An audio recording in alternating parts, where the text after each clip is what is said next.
the station's bustling corridors. "Why?" he asked quietly. "After everything the council did to your people, why offer us this chance?" Susan stopped and looked out through a transparent wall at the vast construction projects surrounding the station. Ships from dozens of species worked together, building something that none of them could have created alone. "Because that's what humans do," she said simply. "We build bridges, not walls. We solve problems, not create them. We believe in second chances and new beginnings." She turned to face him. "Your council made a mistake based on fear, but fear can be overcome. Trust can be rebuilt. Partnership can replace domination. The Alliance proves that every day." Captain Jake Morrison stood in the big hall where alien leaders from 47 different worlds made their decisions. The room was huge, with tall crystal walls that reached up to the ceiling. Strange lights from 3 suns shone through the walls, making everything look bright but cold. Jake felt nervous as he looked at all the alien faces staring at him and Ambassador Lisa Grant. Lisa stood next to Jake, trying to look calm, even though she knew what was about to happen. The aliens sitting in front of them did not look friendly. Their faces showed they had already made up their minds about humans. Chancellor Krixvol was the leader of the Xanthari Empire. He was tall and covered in green scales like a lizard. He had 4 arms that he raised up high to make everyone stop talking. His voice was loud when he spoke because of the special machines that helped everyone understand different languages. "Today, we will vote about humans," Krixvol said. "We will decide if humans can stay in our Galactic Council or if they must leave." Jake looked at Lisa. They both knew this vote was just for show. The alien leaders had already talked about this in secret meetings. They had decided they did not want humans around anymore. A creature with long arms like tentacles stood up. Her name was Counselor Thexmari from the Delonian Republic. She moved her tentacles as she talked. "Humans helped us fight in the big war 7 years ago," she said. "But that war is over now. What do humans give us today? They are too young as a space-traveling people. They fight too much and ask for too many things. We do not need them anymore." Many aliens in the room made sounds that showed they agreed with her. Jake felt angry, but Lisa put her hand on his arm to keep him calm. "Can I speak?" Lisa asked in a polite voice. "Humans have done more than just fight in wars. Our engineers built most of your defense systems that protect your worlds. Our doctors made medicine that saved millions of people when the big sickness came. Our farmers helped grow more food on 17 of your worlds." There was only one alien who looked uncomfortable when Lisa said this. Her name was Counselor Vexara from the Aquilan Federation. She had been one of the few aliens who wanted to keep humans as friends, but even she was quiet now. Chancellor Krixvol waved his 4 arms like he was brushing away flies. "We can do all those things ourselves now. We learned from watching you. The real question is what kind of people you are. Your species has only been traveling in space for 300 years. You do not have the wisdom that comes from thousands of years of peace." Jake stepped forward. His face was red with anger. "Chancellor, you call us too violent, but our fighting has kept you safe from dangers you do not even know about. There are bad things at the edge of space. Old weapons left by dead civilizations. Holes in space that open up in dangerous places. Who do you think has been dealing with those problems while you sit here talking about trade and farming?" All the aliens started shouting at once. Their translation machines made a terrible noise as everyone tried to talk over each other. They were angry that Jake said they could not protect themselves. "Stop!" Chancellor Krixvol's voice boomed through the speakers. "This is exactly what we mean. You think you know better than us. You act like our parents instead of our equals. This is why we cannot work with you anymore." Lisa stood up slowly. She had been trained to stay calm in difficult situations. "Very well. I ask for the vote to begin." The voting started. Each alien leader pressed a button to show what they wanted. 43 species voted to kick humans out of the council. 3 species did not vote either way. Only one species, the Aquilan Federation with Vexara voted to keep humans. When the final numbers showed on the big screen, Chancellor Crixval stood up with a big smile on his scaly face. The Galactic Council says humans are no longer members. You have 72 hours to take all your people and things out of our space. Jake and Lisa gathered their papers without saying anything. As they turned to leave, Vexara caught Lisa's eye and quietly said sorry without making any sound. Outside the big hall, Jake finally let his anger show. 72 hours? They want us gone that fast? Lisa was already using her communication device. "Get me Admiral Carter on the secret channel," she said into the machine. Then she looked at Jake. "They want us gone fast? That is exactly what we will give them." As they walked through the long hallways of the council building, they did not notice the small group of Zenthari guards who started following them from far away. They also did not see how some of the cleaning robots suddenly became very interested in watching them. The great removal of humanity from the Galactic Council had begun, but the Council had no idea what they had just started. They thought they were getting rid of a problem, but they were actually throwing away their protection. In the days to come, they would learn what it really meant to live in a galaxy without human help. The aliens were about to find out that humans had been keeping them safe from things much worse than war and politics. The vote was over, and the Council had won. But their victory would soon turn into their worst nightmare. Admiral Paul Carter stood on the bridge of his ship, the UES Defiance, watching as hundreds of human ships gathered in space. They were all leaving the Council worlds and heading home. Paul had planned for this day for months, hoping it would never come. But now it was happening. "Give me a report," Paul said to his crew. Commander Betty Walsh looked at her computer screens. "All the civilians are off the Council worlds. Dr. Rodriguez says the research stations are empty. The engineering teams have taken out all our defense equipment." Paul nodded but felt sad. When humans first joined the Council, they had shared their technology freely. Human defense systems now protected every major Council world. Human warning systems watched the dangerous border areas. Human engineers kept important machines working on dozens of planets. The Council seemed to think all of this would keep working without humans to take care of it. "Sir," called Lieutenant Danny Park from his station, 17 different Council worlds are trying to talk to us. They say their systems are breaking down." "I am sure they are," Paul said quietly.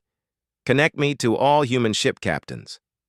The main screen split into many smaller windows. Each one showed the face of a human captain or station commander. These people had spent years making friends with aliens, sharing knowledge, and fighting beside Council forces against common enemies. "This is Admiral Carter. Operation Silent Departure starts now. All human people and equipment must leave Council space in the next 18 hours. Take everything that has human technology in it. We are going home." Captain Karen Lewis was in charge of an engineering ship called the UES Builder. She raised her hand. "Admiral, what about the projects we are working on? The Delonian system upgrade will not be done for 6 more months. Without our people, their communication network could stop working." "That is not our problem anymore, Captain," Paul said. "The Council made their choice clear. They think they can handle everything without us." Dr. Amy Rodriguez appeared on screen from her research ship. She usually looked happy, but now she looked angry. "Paul, they do not understand what they are doing. The medical research alone, we are 3 months away from a big discovery about Zerion nerve healing. People are going to die. Amy, I understand your worry, but we have our orders. Pack up everything. Every computer, every research sample, every piece of equipment that humans helped make. If it is not natural to this galaxy and we helped make it, it comes with us." The withdrawal moved fast and organized like a military operation. Human workers quietly turned off the early warning systems they had built. Human engineers remotely locked down the advanced manufacturing equipment they had given to the aliens. Human medical people packed up research that could have changed healthcare for dozens of species. On Zenthari Prime, the homeworld of Chancellor Crixvol, Chief Engineer Bob Hamilton supervised the removal of the orbital defense platform's main targeting computer. The big station would still work, but it would only hit targets about 30% of the time instead of almost always. "Sir," one of his workers asked, "should we leave them some instructions? Papers that tell them how to keep the systems working?"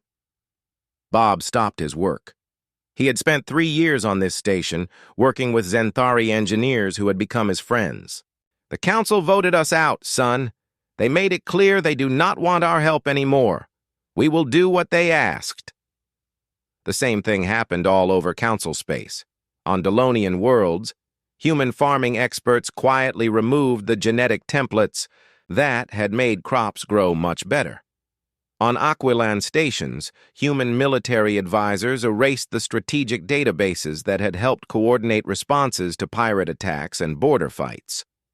The most important withdrawal happened at the Rim Monitoring Station, a huge installation at the edge of council space where it bordered unknown regions. Commander Rick Torres had spent 5 years at this post, watching for signs of ancient threats that sometimes came from the darkness between galaxies. "Commander," his second-in-command, Lieutenant Nancy Wright, reported, "the Void Hunter detection array is off. Without our quantum sensors, they will be blind to any approach from the outer rim." Rick stared at the display showing the vast empty regions beyond council space. Out there, in the cold dark between galaxies, things older and more dangerous than the council could imagine sometimes woke up. Humanity had been quietly dealing with these threats for decades, never bothering to tell the council about such primitive concerns as survival. "Shut it all down," he ordered. "If they do not want our protection, they will not get it." As the human fleet gathered at the edge of council space, Admiral Carter received one final message from the Galactic Council. Chancellor Crixvol's face appeared on screen. His scaly face looked mildly annoyed rather than worried. "Admiral Carter, we are having some technical problems with various systems. We need your technical people to stay temporarily to make sure everything transfers properly." Paul kept his face calm and neutral. "I am sorry, Chancellor, but that will not be possible. The Council voted to expel humanity. We are simply doing what you decided." "This is just temporary technical help," Crixvol replied. His tone suggested he expected Paul to obey immediately. "Surely you can spare a few engineers." "No," Paul said simply. "Good luck, Chancellor. You are going to need it." The transmission ended, and Paul turned to his navigation officer.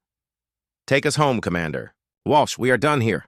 As the human fleet activated their faster-than-light drives and disappeared from council space, they left behind a civilization that had grown dependent on their protection without ever realizing it. Within hours, the first system failures began, spreading across the Council's territories like a disease. The Council had gotten exactly what they asked for, a galaxy without human interference. They would soon discover what that actually meant. On distant Zenthari Prime, emergency alarms began sounding as the planetary defense grid dropped to half power. In the Delonian Republic, communication networks started failing one by one. Across council space, the technology that had kept civilization running smoothly for years began to break down without human maintenance. The aliens celebrated their independence from humanity, not knowing they had just removed the foundation that held their entire civilization together. 3 months after the humans left, the Galactic Council was falling apart. Chancellor Crixvol sat in his private office on the Council flagship, looking at a holographic map of Council space. Red warning lights dotted the map like spots of blood. Everything was going wrong. "Give me the report," he told his assistant, Sub-Chancellor Morath, as he walked into the room. "Things are getting worse," Morath said. He looked scared and tired. "The Delonian Republic says their communication network between star systems has completely stopped working. The Xerion system's defense grid is only working at 30% power. And we have lost all contact with the outer rim monitoring stations." Crixvol moved his 4 arms in anger and frustration. "How is this possible?" These systems worked perfectly for years. They worked perfectly because humans took care of them, Morath said quietly. Our engineers are trying to figure out how the technology works, but it is much more complicated than we thought. Before Krixval could answer, alarms started blaring throughout the ship. The holographic display flickered and changed to show an urgent message from the border regions. Counselor Thexmari's tentacled form appeared on screen. She usually looked calm and in control, but now she looked terrified. Chancellor, we have a big problem in the Corvex system. An unknown fleet has appeared near our mining colonies. They are not answering any of our calls, and their ships do not look like anything we have seen before. Krixval leaned forward in his chair. Unknown fleet? What do our sensors tell us about what they can do? That is the problem, Thexmari said. Our long-range sensors are not working. We only found them when they were already in the system. Our local defense force is going to fight them, but without our early warning networks. The transmission suddenly cut off and turned to static. Get communication with the Corvex system back, Krixval ordered. We are trying, sir, Morath said, working frantically at his control panel. But the quantum relay network is having cascading failures, without human technicians to maintain the quantum entanglement matrices. The meaning hung heavy in the air. The Galactic Council's vast territories were held together by a communication network that allowed almost instant contact across thousands of light years. Without it, they were isolated islands of civilization in an ocean of space. On the outer rim, at what had once been the Joint Council Human Monitoring Station, a small crew of Zenthari technicians huddled around their failing equipment. Senior Technician Vokhtar had been trying for weeks to understand the complex systems the humans had left behind, but every attempt to repair or change them resulted in more failures. Sir, one of his workers called out, we are detecting massive energy signatures moving through the void zone. Vokhtar rushed to the display. His blood ran cold at what he saw. The sensors, working at barely 10% efficiency, showed dozens of massive objects moving through the empty space between galaxies. The energy signatures were unlike anything in their databases, but there was something about them that made every species that had met them before feel afraid. Send an emergency message to the Council, Vokhtar ordered. Tell them the Void Hunters are moving. I am trying, sir, but our long-range communications are down. I can barely talk to the nearest Council outpost, and that is only 6 light years. Away! In the deep void between galaxies, ancient ships woke up. The Void Hunters had been waiting, watching, testing the defenses of the younger species for decades. For too long, their small attacks had been stopped by the watchful humans who seemed to understand the threat they represented. But now, the quantum signatures that had long indicated human presence had gone silent. The way was clear. Back in Council space, the crisis got worse every hour. The Aquilan Federation's Counselor Vexara stood before an emergency meeting of the remaining Council members. She usually looked calm, but now she looked desperate. We must try to contact the humans, she said. Our intelligence networks suggest they were dealing with threats in the outer rim regions that we never even knew existed. Chancellor Krixval's response carried the weight of wounded pride. We will not go begging to a species we rightfully expelled. The Council has survived for thousands of years before humans arrived. We will survive without them. Will we? Vexara challenged. In 3 months, we have lost contact with 30% of our outer colonies. Our defense networks are failing. Our trade routes are being attacked by pirates who somehow know exactly where our patrol fleets are not. Temporary problems, Krixval insisted. Our engineers are learning the new systems. As if called by his words, a priority alert flashed across the chamber's displays. The few remaining long-range sensors were detecting massive ships moving. Through the outer systems, ships that looked like nothing they had ever seen before. Commander Rick Torres, the last human observer stationed at a forgotten listening post on the very edge of Council space, watched the unfolding disaster with Grim satisfaction. He had been ordered to maintain communication silence, but his conscience finally won over his orders. Council emergency frequency, this is Commander Torres of the Terran Federation, he broadcast on an open channel. I have tactical information about the incoming threat. The entities you are facing are called Void Hunters. They are automated weapons platforms created by a species that died out roughly 2 million years ago. They wake up sometimes to clean out what they consider unworthy civilizations from the galaxy. The response came immediately from Chancellor Crixvol himself. Commander Torres, what gives you the right to remain in Council space? The right of someone trying to save your lives, Rick replied bluntly.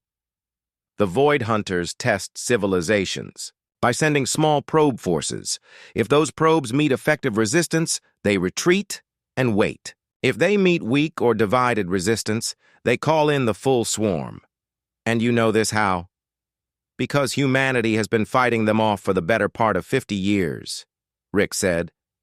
Every pirate attack in the Outer Rim, every equipment malfunction near the void zones, every unexplained disappearance of ships near the galactic edge. We have been dealing with their probe attacks and never bothered to mention it because you made it clear you considered our military concerns primitive and unimportant. The silence that followed was complete. How many ships are we facing? Vexara finally asked. Rick looked at his displays. His human-designed sensors still worked perfectly despite months of neglect. The full swarm appears to number in the thousands. They will reach the Outer Council worlds within 72 hours. What do we need to do to stop them? Rick's laugh held no humor at all. You need a coordinated defense using quantum disruption weapons, gravimetric mines, and temporal displacement fields. You need a fleet capable of three-dimensional tactical thinking and rapid adaptation to enemy countermeasures.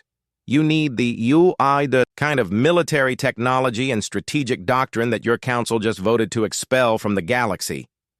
The transmission ended, and Rick began powering down his station. The attack began at sunrise on Zerion Prime, the farthest major world in Council space. The planet's automated defense platforms, working at reduced power since the human withdrawal, managed only scattered resistance before being systematically destroyed by the advancing Void Hunter fleet.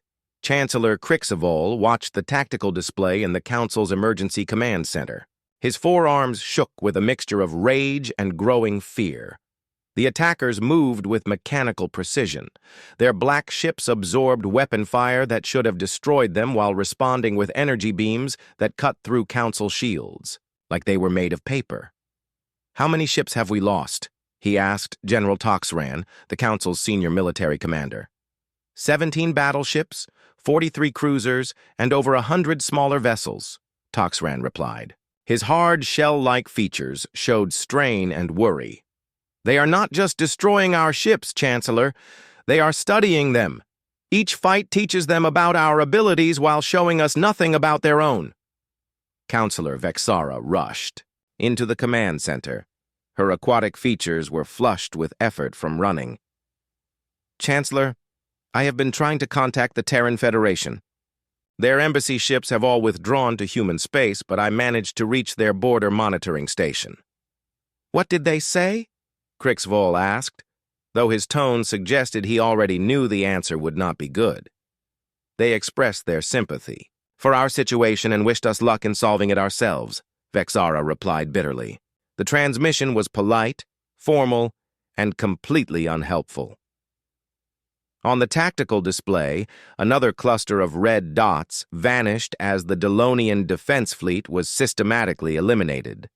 The Void Hunters were not just winning, they were teaching themselves to win more efficiently with each encounter.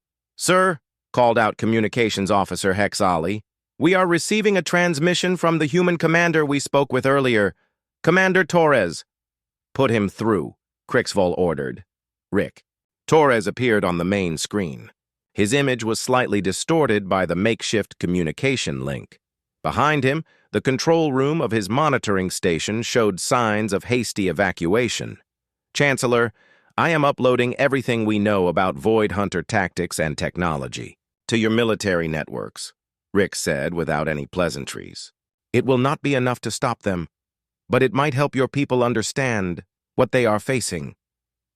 Why are you helping us? Krixvoll asked suspiciously. Because I have spent 5 years watching over this region, and I have gotten to know some of the people here, Rick replied.